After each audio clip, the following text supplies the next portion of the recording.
اور ان چیزوں کو جو حاصل کیا وہ ہم ضرور اپنے لیے دیکھیں گے، اور ضرور آپ بائبل میں سے بھی ان حوالہ جات کو پڑھ سکتے ہیں کہ موسیٰ کے عہد کا جو روزہ ہے وہ آپ کو خروج کی کتاب اس کا 34 باب اور اس کی 27 اور 29 آیت میں ملے گا، جس میں ہم 3 باتیں سیکھیں گے کہ جو موسیٰ کا روزہ تھا اس میں اس نے 3 چیزوں کو حاصل کیا، کلام کو حاصل کیا، دوسری بات جلال کو حاصل کیا، اور تیسری بات اعزاز کو حاصل کیا۔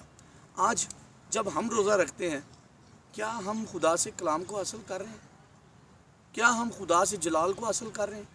کیا ہم اس اعزاز کو حاصل کر رہے ہیں جو موسیٰ نے اس روزے کے عوض میں حاصل کیا، نتیجے کے طور پہ اس کو ملا؟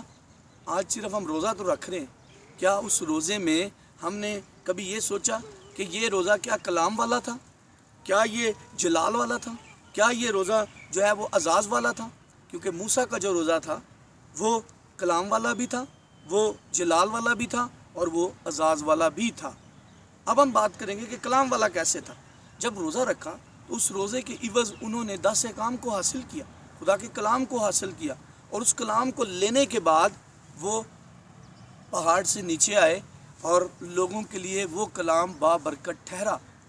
آج جب ہم خداوند کے سامنے آتے ہیں اور ہم جب روزہ رکھتے ہیں تو کیا ہم کلام کو حاصل کرنے کے لیے آتے ہیں، کلام خدا سے لینے کے لیے آتے ہیں، ریسیو کرنے کے لیے آتے ہیں، یا صرف محض ہم روزہ رکھ کے تو ہم دوسروں کو دکھاوے کے لیے اس سارے کام کو کر رہے ہیں؟ دوسری بات کہ جب جلال والا کیسے، کہ جب وہ روزے کے دورانیے میں خدا سے ملا تو جب وہ واپس آیا تو جلال اس کے چہرے پر ٹھہر گیا، اور جب جلال اس کے چہرے پر ٹھہر گیا تو اس کا مطلب کیا ہے کہ وہ روزہ ان کے لیے جلال والا بنا۔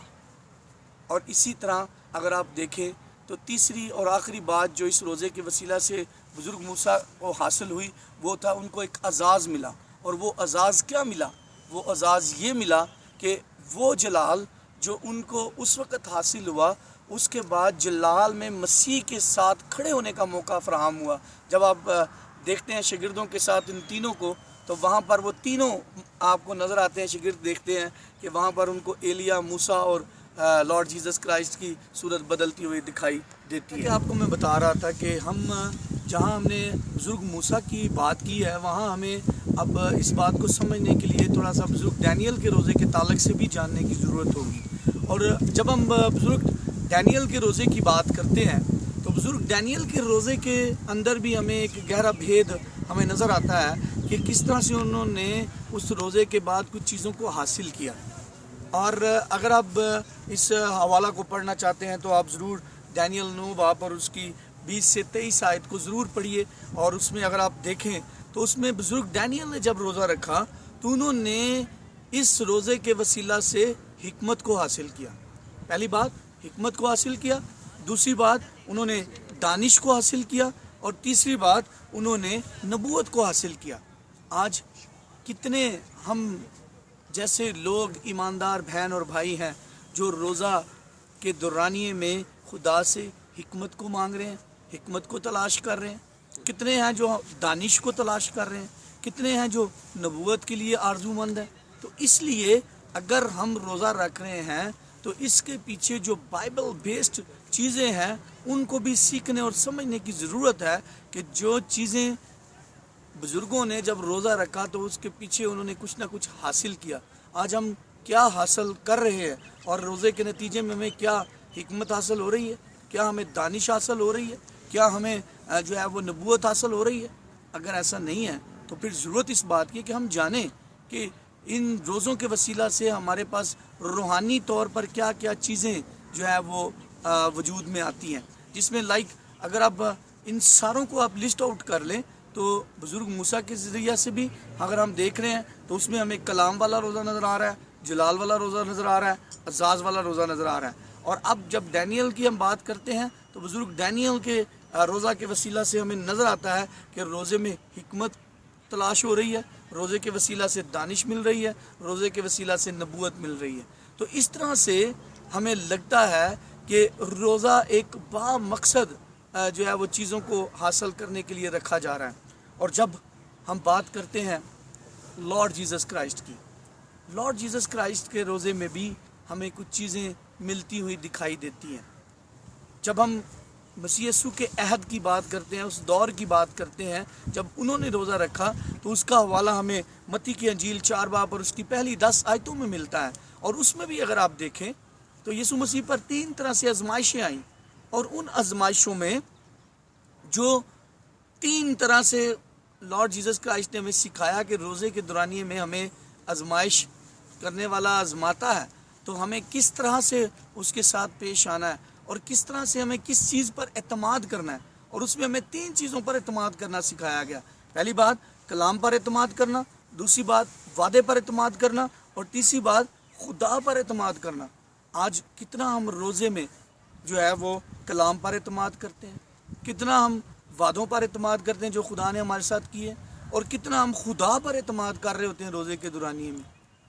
اگر آپ لارڈ جیزس کرائسٹ کی پہلی ٹیمپٹیشن دیکھیں تو اس میں پہلی ٹیمپٹیشن میں آپ کو نظر آئے گا کہ وہ کس طرح سے کلام پر اعتماد کرتے ہوئے نظر آ رہے ہیں۔ ایک طرف شیطان جو ہے وہ کلام کی بات کرتا ہے، تو دوسری طرف لارڈ جیزس کرائسٹ بھی کلام پر اعتماد کرتے ہوئے کلام ہی کی بات کرتے ہیں، کہتے ہیں لکھا ہے۔ اس کا مطلب ہے کہ اگر لارڈ جیزس کرائسٹ کلام سے اس کو جواب نہ دیتے تو وہ شاید اس جواب کو قابل قبول اس کے لیے نہ ہوتا، لیکن جب کلام سے کلام کا جواب دیا گیا تو آبویسلی اس کی اس جگہ پر جو ہے وہ ایک جو ہے ہار ہوئی، اور اسے لگا کہ یہ بات بالکل ایکوریٹ ہے۔ اور آج بھی کتنے ہیں جب ہم روزہ رکھتے ہیں تو ہم کلام پر فلی طور پر اعتماد رکھتے ہیں، اور کلام کو حاصل کرنے کے بعد کلام ہمارے دل میں ہوتا ہے کہ ہم اپنے آزمانے والے کو کلام کے وسیلہ سے جو ہے وہ مات دے سکیں۔ اور اسی طرح اگر آپ بات کریں جو ہے وعدہ کی، جو دوسرا آپ کی ٹیمپٹیشن لارڈ جیزس کرائسٹ کی نظر آئے گی، تو اس میں آپ کو نظر آئے گا کہ وعدے پر اعتماد کرتے ہوئے لارڈ جیزس کرائسٹ نے پورا اعتماد کیا جو باپ نے ان کے ساتھ وعدہ کیا ہوا تھا۔ اور آج بھی کیا ہم ٹیمپٹیشن کے دورانیے میں وعدہ جو خدا کا ہمارے لیے ہے، جو وعدے خدا نے ہمارے لیے کیے، کیا وہ وعدے ہمیں یاد رہتے ہیں؟ کیونکہ شیطان ہمیشہ ہمیں ورگلانے کی کوشش کرتا ہے، اس کا طریقہ واردات ہمیشہ سے سیم رہا ہے۔ وہ اسی طرح ہماری بزرگ اماں ہوا کو بھی اس نے اسی طرح ورگلایا، لارڈ جیزس کرائسٹ کو بھی ویسے ہی ورگلایا، اور آج کے انسان کو بھی وہ ویسے ہی ورگلا رہا ہے۔ تو اگر آج کا انسان، آج کا ایماندار وہ اس بات کو سمجھ جائے کہ ہمیں وعدوں پر اعتبار کرنا ہے، کلام پر اعتماد کرنا ہے، تو پھر جا کر ہمیں سمجھ آ جاتی ہے کہ کس طرح سے ہمیں خدا پر بھی اعتماد کرنا ہے۔ اور آخر میں جب آپ دیکھتے ہیں لارڈ جیزس کرائسٹ کی تیسری ٹیمپٹیشن، اس میں آپ دیکھیں کہ لارڈ جیزس کرائسٹ کس طرح اپنے خدا پر پورا اعتماد کا اظہار کرتے ہوئے انہیں کہہ رہے ہیں کہ یہ بھی لکھا ہے کہ تو خداوند اپنے خدا کو کیا کر، سجدہ کر۔ خدا پر اعتماد کرنا روزے کے دورانیے میں نہایت ضروری ہے، کیونکہ ٹیمپٹیشن آپ کے ساتھ ساتھ رہیں گی۔ جب بھی آپ روزہ رکھیں گے شیطان ہمیشہ آپ کے ساتھ اسی طرح سامنے کھڑا ہوا آپ کو دکھائی دے گا۔ لیکن کیا ہم کلام سے بھرپور ہیں؟ کیا ہم حکمت سے بھرپور ہیں؟ کیا ہم دانش سے بھرپور ہیں؟ کیا ہمارے اندر نبوت ہے؟ کیا ہم جلال والا ہمارے اوپر جلال کا اثر ہے؟ اور پھر یاد رکھیں کہ خدا پر اعتماد کرنا بھی ضروری ہے۔ اور آخر میں ہم شاگردوں کے عہد کے روزہ کے تعلق سے جانیں گے کہ شاگردوں کا عہد کا روزہ کیا ہے۔ شاگردوں کے عہد کا جو روزہ ہے اس میں اگر آپ دیکھیں تو متی کی انجیل 6 باب اور اس کی 16 سے 18 آیت میں ہمیں یہ واقعہ ملتا ہے کہ کس طرح سے شاگردوں نے روزہ رکھا۔ شاگردوں نے جب روزہ رکھا تو ان کے روزے کے پیچھے بھی کچھ ریزنز تھے اور کچھ وہ کہنا چاہتے تھے۔ وہ ریزنز کیا تھے؟ اس بات کو سمجھنے کی کوشش کرنی ہے کہ کس طرح سے جب شاگردوں کے عہد کا روزہ جو ہے وہ ہمیں نظر آتا ہے تو اس میں کیا ہمیں بیبلیکل ٹیچنگز جو ہیں وہ نظر آتی ہیں، جو کہ ان کی بیس ہمیں سمجھنے کی ضرورت ہوگی۔ اور اس میں اگر آپ دیکھیں تو میں آپ کو بتاتا چلوں کہ اگر آپ اس حوالہ کو سمجھنا چاہتے ہیں تو ضرور اس کو غور سے پڑھیں اور بار بار پڑھیں۔ تو اس میں آپ کو جو ہے وہ 3 باتیں جو شاگردوں کو لارڈ جیزس کرائسٹ کہتے ہوئے دکھائی دیں گے۔ اس میں پہلی بات ہے کہ ریاکاری، روزے کے دورانیے میں ریاکاری نہ ہو۔ دوسری بات اس میں آپ کو لارڈ جیزس کرائسٹ یہ کہتے ہوئے نظر آئیں گے کہ اپنے سر پر تیل لگاؤ، اور تیسری بات یہ کہتے ہوئے دکھائی دیں گے کہ منہ دھو۔ ان 3 باتوں کے پیچھے ایک 3 بڑے خاص مقصد تھے اور 3 خاص بیبلیکل ٹیچنگز تھی جن کو ہمیں سمجھنا ہے۔ جب ہم بات کرتے ہیں نا ریاکاری کی، تو ریاکاری میں ہماری نیت کی بات جو ہے وہ سامنے آتی ہے کہ ہماری نیت کیسی ہے۔ جب روزہ ہم رکھتے ہیں تو ہماری نیت کیسی ہونی چاہیے۔ اگر ہماری نیت پاک ہے تو یقیناً اس روزے میں ہماری نیت جو ہے وہ واضح طور پر سامنے نظر آئے گی۔ اور جب تیل ڈالنے کی بات ہے تو آپ کو پتہ ہے کہ جب ہم پرانے عہد نامہ میں دیکھتے ہیں کہ تیل جو ہے وہ مخصوص کرنے کے لیے جو ہے وہ لگایا جاتا تھا، اور جب بھی مسح کرنے کے لیے تیل لگایا جاتا تھا تو اس سے لوگ ایک خاص پرپس کے لیے، خاص مقصد کے لیے چنے جاتے تھے۔ ٹھیک ویسے ہی یہاں پر بھی لارڈ جیسس کرائسٹ کا اپنے شاگردوں کو یہ کہنا کہ اپنے آپ کو تیل لگاؤ، تو اس کا مطلب کیا ہے؟ اس کا مطلب ہے کہ خاص مقصد کے لیے اپنے آپ کو کیا کر دو، جو ہے وہ مخصوص کر دو۔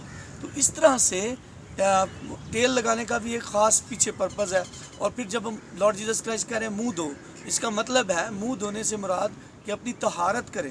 طہارت سے مراد جو کہ پرانے عہد نامہ میں آپ دیکھتے ہیں کہ جب بدن کو پاکیزہ کر کے خداوند کے سامنے لایا جاتا تھا، طہارت کے کام سے گزارا جاتا تھا، تو پھر اس سے آپ کا نہ صرف نیت بلکہ نیت کے ساتھ ساتھ آپ کا جو ہے وہ ذہنی طور پر آپ کا مقصد اور اپنے آپ کو خدا کے سامنے کلی طور پہ پیش کرنا، اور پھر اپنے جسم کو بھی پاک رکھنا، تو ان سب چیزوں کو سامنے رکھتے ہوئے لارڈ جیسس کرائسٹ نے کہا جب تم روزہ رکھو تو ریاکاروں کی مانند اپنی صورت نہ بناؤ۔ اس لیے یاد رکھیے کہ شاگردوں کے عہد کے روزے میں بھی ہمیں 3 باتیں بڑی واضح نظر آتی ہیں۔ وہ یہ ہے کہ مسیح کی نظر میں مقبول ہونا، دوسری بات باپ کی نظر میں مقبول ہونا، اور تیسری بات روح القدس کی نظر میں مقبول ہونا۔ جب آپ مقبولیت کی بات کرتے ہیں تو اگر روزے کے دورانیے میں اگر آپ مسیح کی نظر میں مقبول نہیں ہوئے تو بندوں کی نظر میں مقبول ہونا اتنا ضروری نہیں ہے۔ آپ جتنا مرضی بندوں کی نظر میں مقبول ہو جائیں، لیکن خدا کی نظر میں، باپ کی نظر میں، روح القدس کی نظر میں اور مسیح کی نظر میں مقبول نہیں ہوئے تو آپ کا جو ہے باقی مقبولیت جو ہے وہ کسی بھی کام کی نہیں ہے۔ اس لیے روزے کے دورانیے میں ایک خاص کنیکشن خدا کے ساتھ جوڑتا ہے۔ اس لیے کئی بار لوگ کہتے ہیں کہ روزہ نہیں رکھنا چاہیے، تو میں سراسر اس بات کو جو ہے وہ کنڈم کرتا ہوں کہ روزہ ضرور رکھیں، لیکن ضرور روزے کے ساتھ ایک مقصد ہو، اور اس مقصد میں کیا ہے کہ ہم خدا کے ساتھ اپنی قربت لے کر آئیں۔ اور یاد رکھیں جب ہم تھرو آؤٹ جو ہے وہ بزرگ ایلیا سے لے کر مسیح یسوع تک اور مسیح یسوع سے لے کر شاگردوں تک کی بات کرتے ہیں تو ایک لمبی چوڑی لسٹ ہمارے سامنے آتی ہے کہ اگر ہم اس لسٹ کو اس روزے کے دورانیے میں دیکھیں کہ ہم یہ ساری چیزیں حاصل کر رہے ہیں کیا۔ جب ہم نے بزرگ موسیٰ کی بات کی تو ہم نے وہاں بھی 3 باتیں دیکھی، جب ہم نے بزرگ ڈینیل کی بات کی ہم نے وہاں بھی 3 باتیں دیکھی، جب ہم نے یسوع مسیح کے روزے کی بات کی وہاں بھی ہم نے 3 باتیں دیکھی، اور جب ہم اب شاگردوں کے روزے کی بات کریں تو یہاں بھی ہم نے 3 باتیں دیکھی۔ گویا کہ یہ اگر آپ 3 باتوں کو بھی ہم کیلکولیٹ کریں تو یہ ٹوٹل جو ہے ہمارے سامنے 12 باتیں بنتی ہیں۔ ان 12 باتوں کو اگر آپ اپنے سامنے رکھیں تو پھر آپ اپنے اس روزے کو دیکھیں کہ جو روزہ آپ نے رکھا ہے کیا آپ اس روزے میں کلام والا روزہ تھا، کیا وہ روزہ جلال والا تھا، کیا وہ اعزاز والا تھا، کیا اس روزے سے آپ کو حکمت حاصل ہوئی، کیا اس روزے سے آپ کو دانش حاصل ہوئی، کیا روزے سے آپ کو نبوت حاصل ہوئی، کیا روزے میں آپ نے کلام پر اعتماد کیا، کیا روزے میں آپ نے وعدے پر اعتماد کیا، کیا روزے میں آپ نے خدا پر اعتماد کیا، کیا روزے میں آپ مسیح کی مقبولیت میں آئے، کیا روزے میں آپ باپ کی مقبولیت میں آئے، کیا آپ روزے میں روح القدس کی مقبولیت میں آئے۔ تو یہ وہ سب باتیں ہیں جن کو سمجھنے کی ضرورت ہے کہ جب ہم روزہ رکھتے ہیں تو اس کی ایک ساؤنڈ ٹیچنگز کو بھی سامنے رکھیں کہ بائبل بیسڈ لرننگ کیا ہے۔ بائبل بیسڈ لرننگ یہ ہے کہ جو بائبل میں درج چیزیں ہیں ان کو اس روزے کے وسیلہ سے حاصل کرنا۔ اس لیے روزہ صرف محض پیٹ کو دکھ دینا نہیں ہے، روزہ آپ کو خدا کی قربت میں لے کر جاتا ہے، روزہ آپ کی روحانی ترقی کے لیے ہے، روزہ کے پیچھے کوئی مقصد ہے، اور ان مقصدوں کو اگر ہم سمجھ جائیں، جان جائیں تو ہمارا روزہ بابرکت ہو سکتا ہے۔ یقیناً آج اس چھوٹی سی ٹیچنگ کے وسیلہ سے آپ نے بہت ساری باتوں کو سیکھا ہوگا۔ یقیناً یہ باتیں آپ کے لیے باعث برکت ضرور بنیں گی۔ اگر آپ کو یہ چینل پسند آیا ہے، یہ ویڈیو پسند آ رہی ہے تو ضرور اس کو سبسکرائب کریں، اس کو جو ہے وہ لائک کریں اور اس کو آگے ضرور شیئر کریں۔ خداوند آپ سب کو برکت دے، اور آپ سب ہمیشہ ہمارے اس چینل کے لیے جو بائبل بیسڈ لرننگ چینل ہے اس کے لیے دعا گو رہیں۔ خداوند آپ کے ساتھ۔